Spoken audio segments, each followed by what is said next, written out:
joined this morning for day 2 of the DMT conference by Graham Pechenik and Peter Rands. We're doing the virtual DMT conference. Peter, he's got the ticker DMT, and Graham, he's probably seen just about every DMT patent application out there. Between these two gentlemen, we've got a ton of experience as patent attorneys. Peter's got this unique combination of founder and CEO and patent attorney in the space. So, this is one of the things that strengthens Small Pharma's play here. Small Pharma is listed as DMT and is the first company to do a clinical trial for depression, for psychedelic depression. Graham, Peter, would you like to introduce yourselves? Maybe, Peter, you can start off and correct me if I'm wrong on anything, and introduce yourself to the audience here. Thanks, Patrick. Just one correction. This is the first clinical trial using DMT in combination with psychotherapy for treating mental health. Ayahuasca has been trialed before. That contains DMT, but it contains other things as well. And so, let me introduce myself. I started out as a chemist before training as a patent lawyer, worked in patent law for 10 years.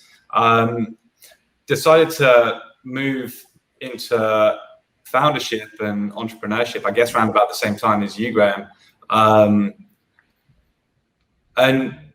if, as a kind of marketeer would have put brand at the front and center of their startup, I always put IP at the front and center of Small Pharma. So we've been going for 6.5 years now. And as you said, started a clinical trial on SPL026, our lead compound, which is our lead product based on N,N-dimethyltryptamine fumarate. And we're just about to start dosing in patients, having rounded off the phase 1 part. Beautiful. And with that, Graham, do you want to introduce yourself and give us a little baseline here on what you do?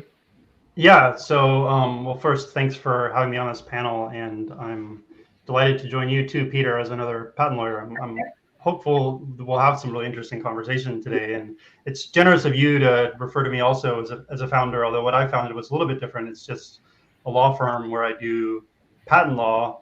I got my start doing about a decade's worth of patent law at large law firms, primarily for pharmaceutical companies, which is kind of what gave me a bit of the experience that I try to bring, hopefully to this conversation, but also to this space generally.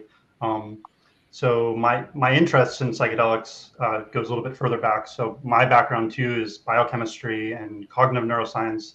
Majors I chose after my first psychedelic experiences got me incredibly curious about how my consciousness was able to be changed by something as small as eating mushrooms, which is what I did the first time I had a psychedelic experience. And certainly the experience one has and I've had on DMT is just as, I think, profound and interesting. And so it's really terrific to be able to be working in a space to combine both of those interests in psychedelics and then, of course, in law and patent law. And the things in patent law that generate a lot of interest too, that hopefully we'll get to, in how that can be able to hopefully bring these medicines and these molecules to more people. And hopefully there's a way that can happen. So in any event, I'm happy to be here, happy to be speaking with both of you. Beautiful. Yeah, we're absolutely happy to have you here. You've been a great collaborator with Microdose in the past, and we appreciate you coming on always. Peter, how did you first get interested or involved in the psychedelic space? What was your how did we get here moment? Is that to me? Yeah. So, well, I mean, it didn't start with DMT, that's for sure.